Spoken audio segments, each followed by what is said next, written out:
राजधानी दिल्ली। रात के 12 बजे थे। रात का सन्नाटा और अचानक दिल्ली, मुंबई, नागपुर में चारों ओर फोन की घंटियां बज उठी। राजभवन मौन था, संसद मौन थी, राष्ट्रपति भवन मौन था। हर कोई कश्मकश में था। शायद कोई बड़ा हादसा हुआ था। यह किसी बड़े हादसे या आपदा से कम नहीं था।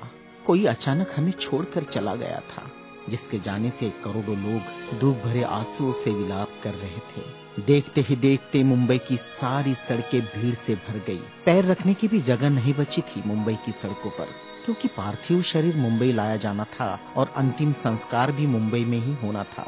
नागपुर, कानपुर, दिल्ली, चेन्नई, मद्रास, बेंगलोर, पुणे, नासिक और पूरे देश से मुंबई आने वाली रेलगाड़ियों और बसों में बैठने को जगह नहीं थी। सब जल्द से जल्द मुंबई पहुंचना चाहते थे और देखते ही देखते अरब सागर वाली मुंबई जनसागर से भर गई। कौन था यह शख्स जिसके अंतिम दर्शन की लालसा में जन सैलाब रोते बिलखते मुंबई की ओर बढ़ रहा था? देश में यह पहला प्रसंग था जब बड़े बुजुर्ग छोटे छोटे बच्चों जैसे छाती पीट पीट कर रो रहे थे। महिलाएं आक्रोश कर रही थी और कह रही थी, मेरे पिता चले गए, अब कौन है हमारा यहाँ। चंदन की चिता पर जब उसे रखा गया तो लाखों दिल रुदन से जल रहे थे। अरब सागर अपनी लहरों के साथ किनारों पर थपकता और लौट जाता, फिर थपकता, फिर लौट जाता। शायद अंतिम दर्शन के लिए वह भी जोर लगा रहा था। चिता जली और करोड़ों लोगों की आंखें बरसने लगी। किसके लिए बरस रही थी ये आंखें? कौन था इन सब का पिता? किसकी जलती चिता को देखकर जल रहे थे करोड़ों दिलों के अग्निकुंड? कौन था यह जो छोड़ गया था इनके दिलों में आंधिया? कौन था वह जिसके नाम मात्र लेने से गरज उठती थी बिजलियां, मन से मस्तिष्क तक दौड़ जाता था ऊर्जा का प्रवाह? कौन था वह शख्स जिसने छीन लिए थे खाली कासे इनके हाथों से और थमा दी थी कलम लिखने के लिए एक नया इतिहास? आंखों में बसा दिए थे नए सपने, ओठों पर सजा दिए थे नए तराने, धमनियों से प्रवाहित किया था स्वाभिमान अभिमान को, दास्यता की जंजीरें तोड़ने के लिए दिया प्रज्ञा का शस्त्र। चिता जल रही थी अरब सागर के किनारे और देश के हर गांव के किनारे में जल रहा था एक स्मशान।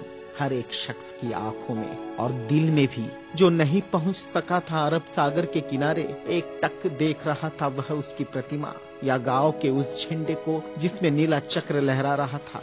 क्या बैठा था भूख प्यास भूल कर अपने समूह के साथ उस जगह जिसे वो बुद्ध विहार कहता था। क्यों गांव शहर में सारे समूह भूखे प्यासे बैठे थे उसकी चिता की आग ठंडी होने का इंतजार करते हुए?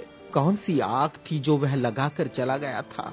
क्या विद्रोह की आग थी या थी वह संघर्ष की आग? भूखे नंगे बदनों को कपड़ों से ढकने की थी आग? असमानता की धज्जियां उड़ाकर समानता प्रस्थापित करने की आग? चवदार तालाब पर जलाई हुई आग अब बुझने का नाम नहीं ले रही थी। धू धू जलती मनुस्मृति धुएं के साथ खत्म हुई थी। क्या यह वह आग थी जो जलाकर चला गया था वह?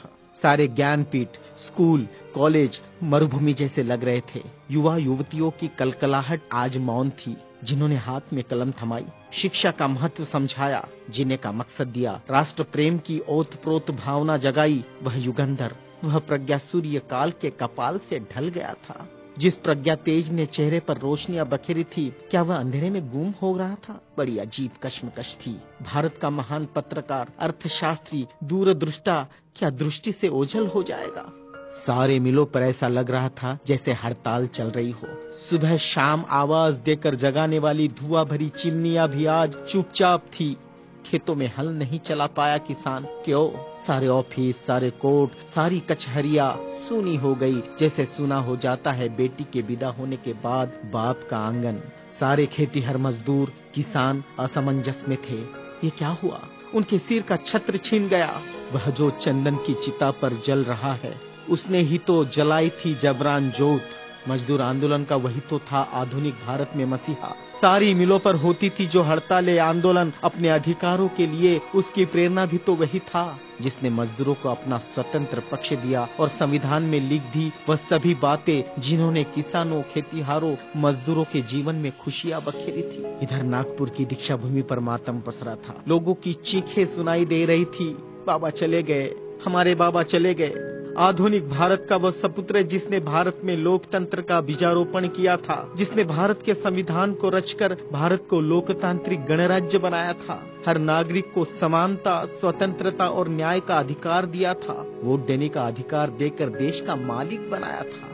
क्या सचमुच वह शख्स नहीं रहा? कोई भी विश्वास करने को तैयार नहीं था। लोग कह रहे थे, अभी तो यहाँ बाबा की सफेद गाड़ी रुकी थी, बाबा गाड़ी से उतरे थे सफेद पोशाक में, देखो अभी तो बाबा ने पंचशील दिए थे। 22 प्रतिज्ञाओं की गूंज अभी आसमान में ही तो गूंज रही थी। वो गूंज शांत होने से पहले बाबा शांत नहीं हो सकते।